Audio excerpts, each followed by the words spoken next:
Hey there, nerds, it's me, Love Dr. Jordan Breeding. You're ogling your brain on cracked. After dark! Sorry, I mean... Ooh, after dark. I know why you're here. You want to learn how to get filthy. Jokes into movies. Or at least you want to know how other people do it. Or maybe you just want me to undress some filthy movie jokes before your eye holes. Fortunately, I'm about to lather you with all three of those things. Also, same...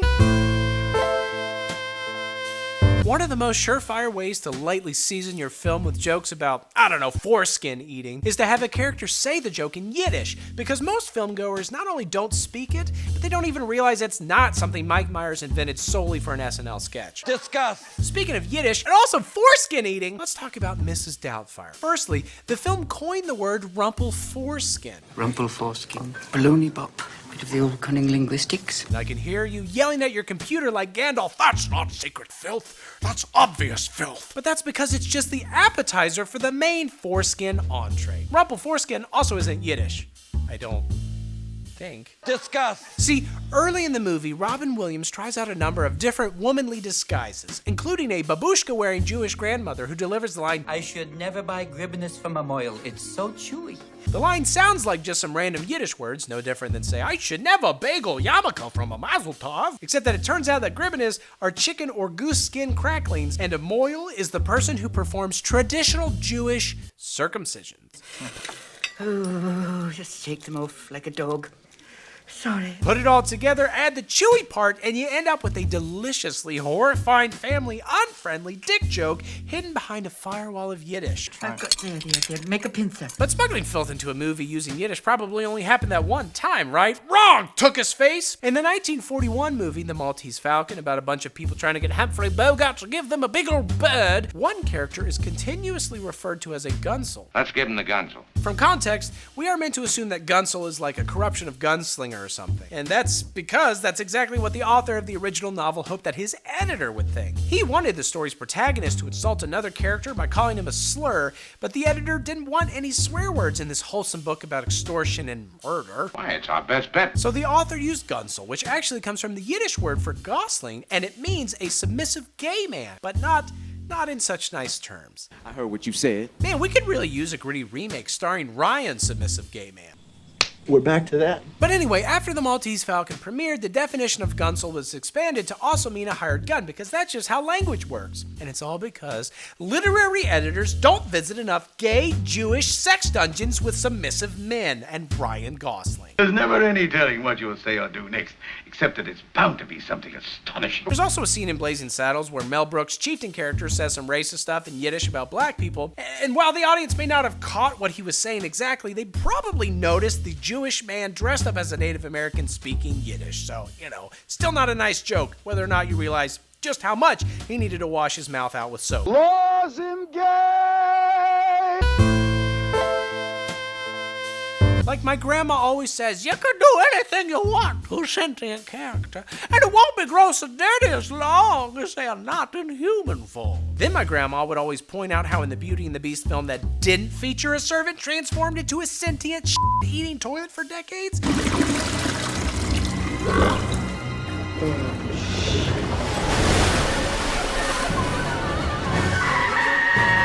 Well, that movie still features a fairly graphic assault upon a feather duster lady.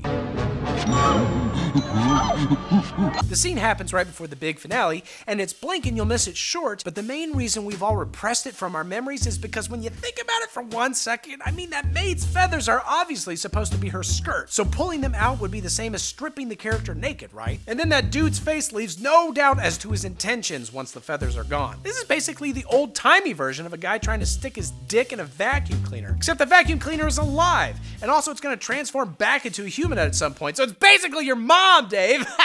Except no, that scene is really screwed up. I'm sorry, Dave. Your mom's great. I don't know why I said that. Sometimes I just get in the moment, and I'll do anything for a laugh, but sometimes people get hurt. Your mom is a great kitchen. She also sucks dick like a man! And how about Pixar's Cars? Originally, it had way more adult humor, like the top-down truck stop with all convertible waitresses. Get it? Convertible equals topless car, which equals topless car. It works. It's not weird to touch yourself. while watching Pixar's Cars, Your Honor.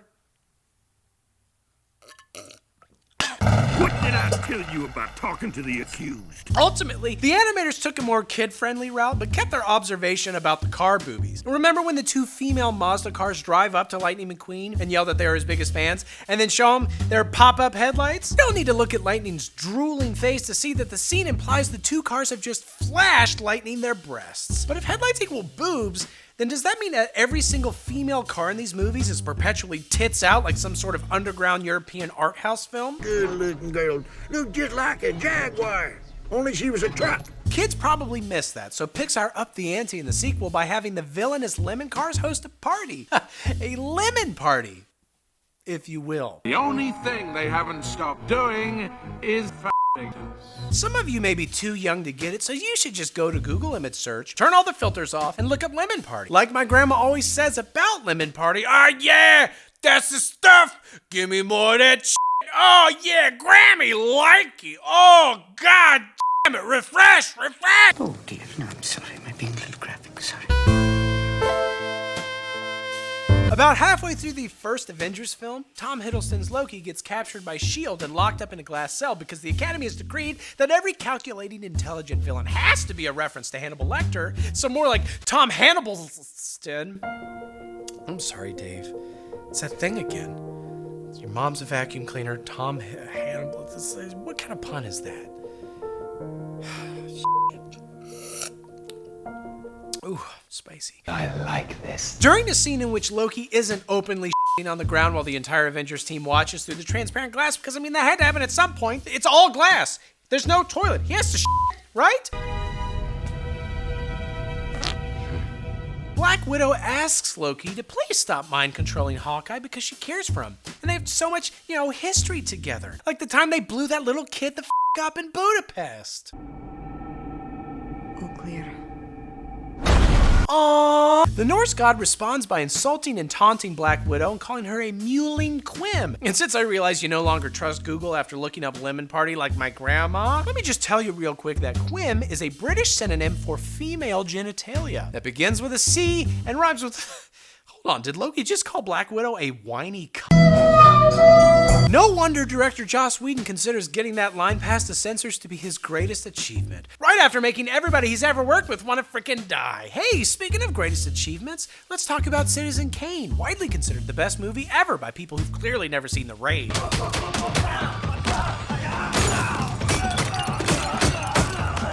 Or The Raid 2.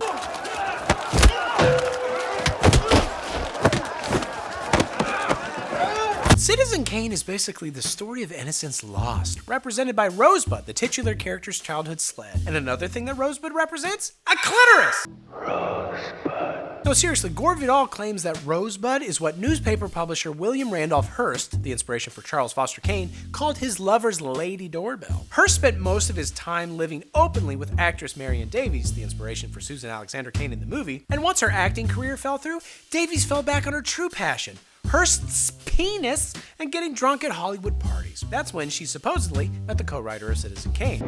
Allegedly, after getting drunk together, Davies ended up spilling the beans about Hearst's nickname for her bean. Mankiewicz then put the word Rosebud into the movie to piss Hearst off. It is of course impossible to verify this claim, which is admittedly a little dubious, because are we really supposed to believe that men in the 1930s actually knew what a clitoris was? Oh, perfectly well. There's not the slightest proof that this... But the point is, you can put as many euphemisms for lady fun parts in your movie as you want, because at most, people can name, like, what, 2? Off to find the mythical clitoris. Food. Maybe you've heard of it, maybe you haven't. But if your only exposure to food is what's depicted in movies, you might assume that food is yet another word for penis. But let me just show you what I'm talking about. No, Dave, not my actual dick! In one Teen Titans Go episode, Cyborg both violently gets a pickle out of a jar and punches a tub of ground chuck. Or in other grosser words, he was jerking his gherkin and pounding his meat. Both are very satisfactory to me. Consider how Cyborg is wearing an apron with food pun written on it. In the amazing world of Gumball, the titular character gets into a prank war with Hot Dog Guy, who is his name, and at one point, Gumball turns down the temperature of Sausage Dude's shower, which causes Wiener Man to physically shrink in size, and forcing parents to scramble on the spot and come up with an age-appropriate explanation for their kids. How do you like it. But anyway, if you want the real high-end Christopher Nolan time-dick-twisting Inception jokes, then we've got to talk about Willy Wonka and the Chocolate Factory. Specifically, the scene where Double Dubs invites his guest to lick his wallpaper. But no, that's not the part yet. It's when he explains that the strawberries taste like strawberries and the snozberries taste like dick. Like a pineapple. It tastes like a pineapple. We never get an explanation in the film as to what exactly a snozberry is supposed to be, but thanks to the flat circle of time, we now know that snozberries are dicks, or at least testicles. And this comes from Roald Dahl himself in his 1979 novel, My Uncle Oswald, which, spoiler alert for a 50-year-old book, is about stealing rich dudes' semen to resell. Don't worry, it's weirder in context. In any case, the novel has a scene where the woman who's out there getting her hands dirty, juicing all those man parts, is asked by her boss how she manages to coerce the men that are less inclined to part with their precious seed. She explains that she grabs them by their snozberries and gives them a twist, which, fair. That would work on me. But again, that retroactively implies that Willy Wonka actually depicts a bunch of unsuspecting people on a candy tour just going to town on a wall full of dicks and or balls. Grandpa, this banana's fantastic.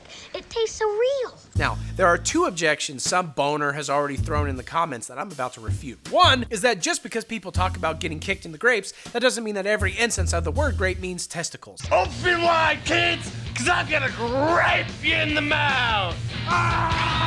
And that's fine. But also, if Wonka had said, lick these nuts, they taste like nuts, it'd be an obvious euphemism and intentional double entendre, which would still count as a dirty joke. If Dahl wanted to avoid this forever, he could have specifically chosen some benign fruit, like apples or watermelon, that nobody has sex with more than once, but snozberries is an extremely memorable name, and even if Dahl didn't mean it at the time, the fact that he later does create a sexual connection for the berries suggests that he intentionally wanted this all to be one weird, dirty joke, even if the punchline came later as a retcon. A retcon dirty joke is still a real dirty joke in the present. And that's why it's the greatest instance of hidden filth in a kid's movie of all time. He's going to what them in the mouth? He's gonna grape them. And now, it's time I reveal this entire show is an attempt to sneak a dirty on you. Your brown cracked is a reference to drugs.